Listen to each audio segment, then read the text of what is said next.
En République démocratique du Congo, les forces civiles vont-elles se retourner contre les contingents de l'EAC? Mesdames, messieurs, voilà donc ce qui résume l'actualité du jour pour ce lundi. Bon début de semaine, bonjour à vous tous et bienvenue à ces moments d'échange sur les questions d'actualité.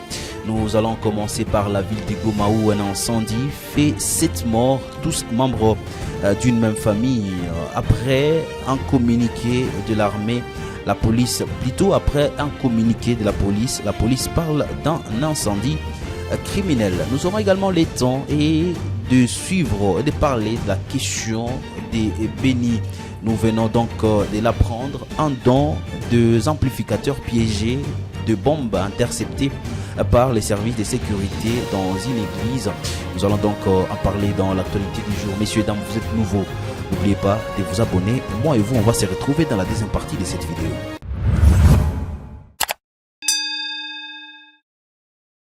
Commençons donc l'actualité du jour par la ville de Goma. Au moins 7 personnes membres d'une famille sont mortes la nuit du samedi à dimanche 15 octobre 2023. L'incident s'est passé sur l'avenue Moulongwe numéro 42 dans le quartier Katoy en commune de Karisimbi. La police locale parle d'un incendie d'origine criminelle où les auteurs criminels auraient bloqué la porte de l'extérieur. Dans ces documents, on peut lire vers 23h30, il y a eu un incendie sur l'avenue Moulongwe. En y arrivant, on a constaté qu'il n'y avait pas moyen pour les victimes de s'échapper.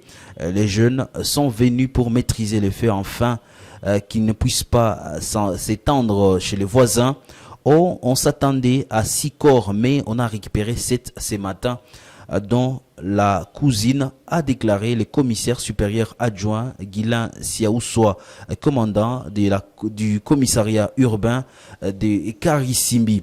Et parce que nous sommes toujours en train de parler des informations, surtout de la ville du Goma, parlons quand même de cette manifestation qui pratiquement résume l'actualité du jour pour ce lundi. Les collectifs des victimes de l'agression rwandaise a, dans une correspondance adressée au maire de la ville, informé de l'organisation d'une marche pacifique pour ce mercredi pour décrier la complicité et la passivité de la force de l'EAC dans la guerre à l'est de la République démocratique du Congo. Dans ces mêmes documents, ces collectifs accusent les contingents de l'EAC d'être de mèche avec les rebelles. Et comme vous le savez, déjà il y a des semaines, depuis plus de 2 semaines, des groupes d'autodéfense ont lancé des offensives contre les rebelles du 23 dans les territoires de Rutshuru et Masisi. Ces derniers ont réussi à conquérir plusieurs villages. Ces affrontements ont accentué des tensions entre Kinshasa et le 23, accusés d'être soutenus par le Rwanda et les porte-parole des forces armées de la République démocratique du Congo dans ces opérations Sokola 2. Également, porte-parole du gouverneur de la province du Nord Kivu a rappelé à ces rebelles du 23 que l'option est le précantonnement. Et il faudra que le 1-23 puisse comprendre cette réalité. Ici, donc, je vous propose d'ailleurs de suivre les colonels Guillaume Djike Kaiko. Les M23, avec les alliés de l'armée rwandaise, doivent comprendre qu'ils ont l'obligation, et c'est le moment, de rejoindre ou de répondre à la main tendue des chefs d'État de la sous-région qui veulent qu'ils puissent rejoindre le précantonnement. Et je dis bien, c'est le moment. Dans la localité de Mutambala, en Ouganda, frontière avec la République démocratique du Congo, un terroriste ADF MTM s'est infiltré hier dimanche 15 octobre dans une église des réveils dénommée Gospel KBS. Il a offert 4 amplificateurs piégés avec 4 bombes dont chacun contenait une bombe installée à l'intérieur. Le capitaine Anthony Mwalushai, porte-parole des opérations Sokola en Grand Nord, qui relaie cette information, déclare que les services spécialisés ougandais qui étaient alertés en temps ont détecté ces bombes avant leur explosion. L'officier militaire Anthony ajoute que les terroristes donateurs de ces 4 amplificateurs s'est volatilisé dans la nature.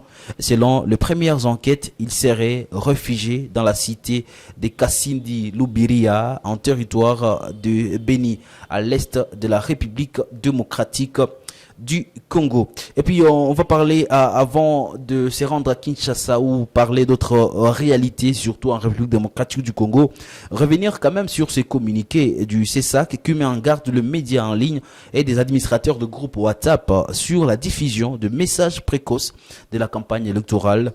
Ce communiqué rendu public depuis la fin de la semaine, les conseils supérieurs de l'audiovisuel sort de son silence en mettant devant les responsabilités les médias traditionnels et en ligne, y compris les administrateurs de groupes WhatsApp, dans le cadre du processus électoral en République démocratique du Congo. Le CESAC a tenu à éclairer sur la violation de certains dispositifs de la loi électorale dans un communiqué signé le 13 octobre par la coordinatrice provinciale d'intérim de cette structure au Nord Kivu.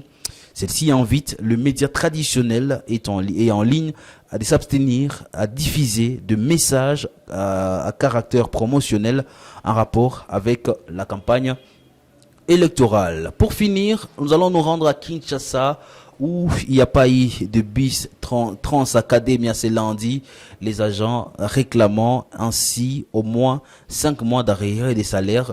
Les agents de la société publique des transports récemment créée à Kinshasa, Trans-Academia, ont déclenché un mouvement de grève depuis ce lundi 16 octobre en raison des arriérés des salaires et des primes qui dure depuis près de 5 mois. Cette situation a causé donc une déception totale dans le chef des étudiants et étudiantes abonnés à cette société des transports et qui pour la plupart sont pendant leur période des examens. Pour d'autres actualités, mesdames, messieurs, on va se rendre donc sur les sites de Kivu Morning Post, les www.kivumorningpost.cd pour être à la ligne de l'actualité. Allez-y, allez être informer est notre devoir et ceci du matin au soir, car informer est un pouvoir. Mesdames, messieurs, Kivu Morning Post informe pour transformer. On se retrouve très prochainement avec le même plaisir.